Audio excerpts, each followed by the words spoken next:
Sektor infrastruktur diakui sebagai salah satu sektor yang memiliki daya ungkit tinggi di perekonomian dan daya tarik investasi di tengah persaingan global. Pembangunan infrastruktur dipastikan akan mendorong sektor lainnya meningkat dan memberikan efek lanjutan ke perekonomian. Ekonom dan pelaku pasar menilai perbaikan sektor infrastruktur akan mendorong peningkatan ekonomi, di samping memberikan efek pendorong bagi kinerja saham sektor tersebut. Sektor infrastruktur diakui sebagai salah satu sektor yang memiliki daya ungkit tinggi di perekonomian dan daya tarik investasi di tengah persaingan global. Dalam diskusi Link Up Market Movers IDX Channel, ekonom Indef Ahmad Heri Firdaus menyebut pelaku pasar menunggu keseriusan pemerintah untuk mendorong sejumlah proyek strategis nasional atau pembangunan lainnya. Dukungan infrastruktur yang memadai diakui akan menopang hilirisasi industri yang berkontribusi hampir 20% dari PDB nasional.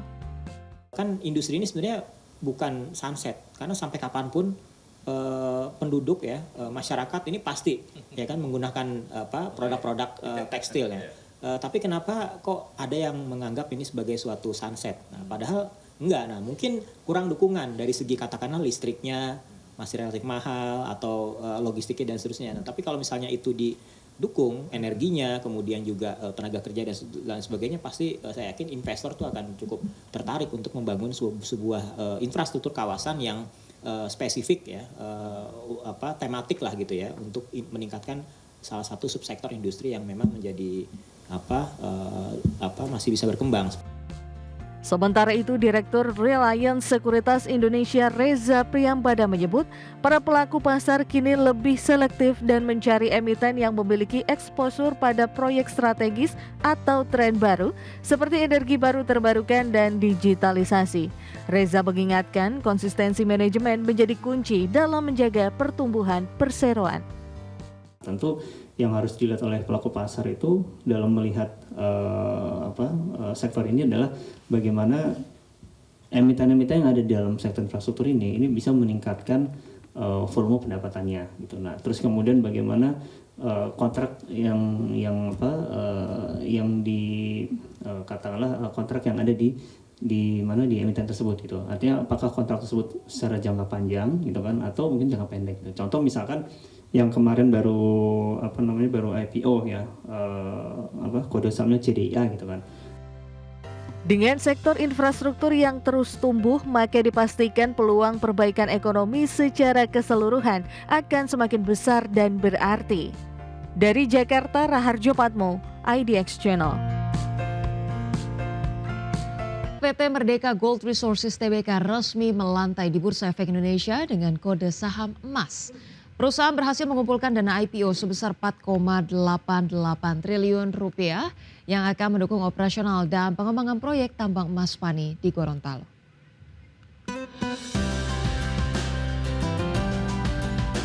PT Merdeka Gold Resources Tbk resmi melantai di Bursa Efek Indonesia. Emiten dengan kode saham EMAS ini melepas saham baru sebanyak 1,62 miliar saham atau 10% dari modal disetor dengan harga final Rp2.880 per saham. Dana hasil IPO setelah dikurangi biaya emisi akan digunakan untuk modal kerja operasional di bidang penambangan dan pengolahan biji emas serta pelunasan sebagian pinjaman perusahaan. Proyek tambang emas Pani memiliki potensi sumber daya 7 juta ons dengan target produksi puncak 500.000 ons per tahun mulai kuartal 1 2026. Manajemen perseroan melalui Presiden Direktur Boyke P. Abidin menyebut, pencatatan saham perdana ini menjadi tonggak penting untuk memperkuat keuangan dan membuka kesempatan bagi publik berpartisipasi dalam pengembangan tambang emas. Perusahaan berkomitmen menjalankan praktik pertambangan bertanggung jawab sesuai dengan prinsip ESG dan Good Mining Practices. Kami percaya bahwa IPO hari ini bukanlah garis akhir. It's not the finishing line. Tapi ini merupakan gerbang kami menuju masa depan.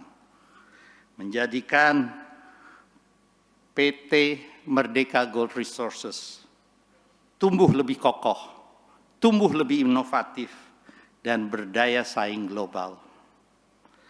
Kami juga peduli kepada keberlanjutan bumi ini dan tentunya kesejahteraan manusia.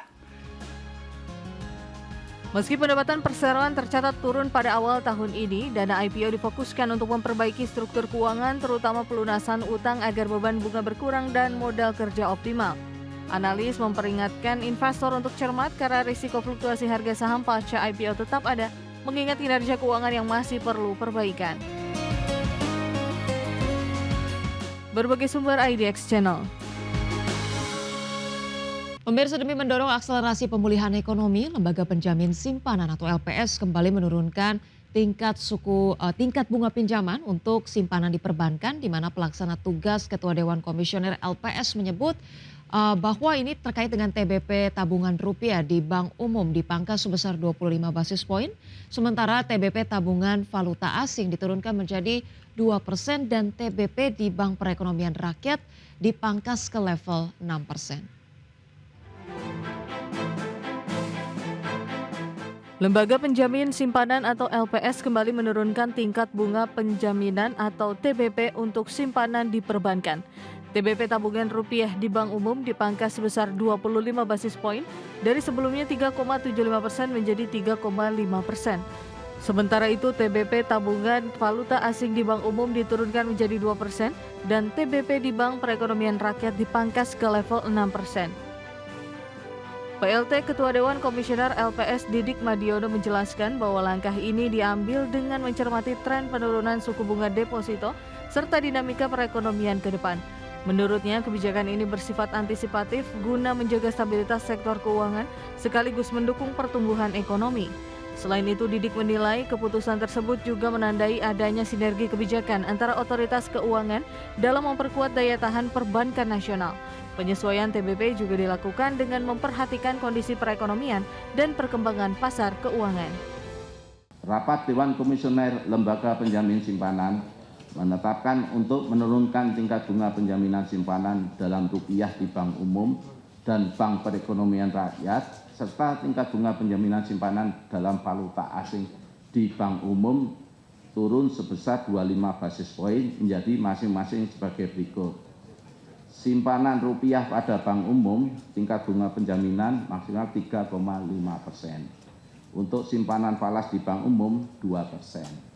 Kemudian untuk simpanan rupiah di Bank Perekonomian Rakyat 6%. Didik menambahkan bahwa penetapan ini akan dievaluasi secara berkala dan terbuka untuk disesuaikan sesuai dinamika perekonomian, perbankan, dan pasar keuangan. LPS pun meyakini sistem perbankan akan mampu mendorong perekonomian ke depan yang lebih baik. Jakarta, Raharjo Patmo, IDX Channel.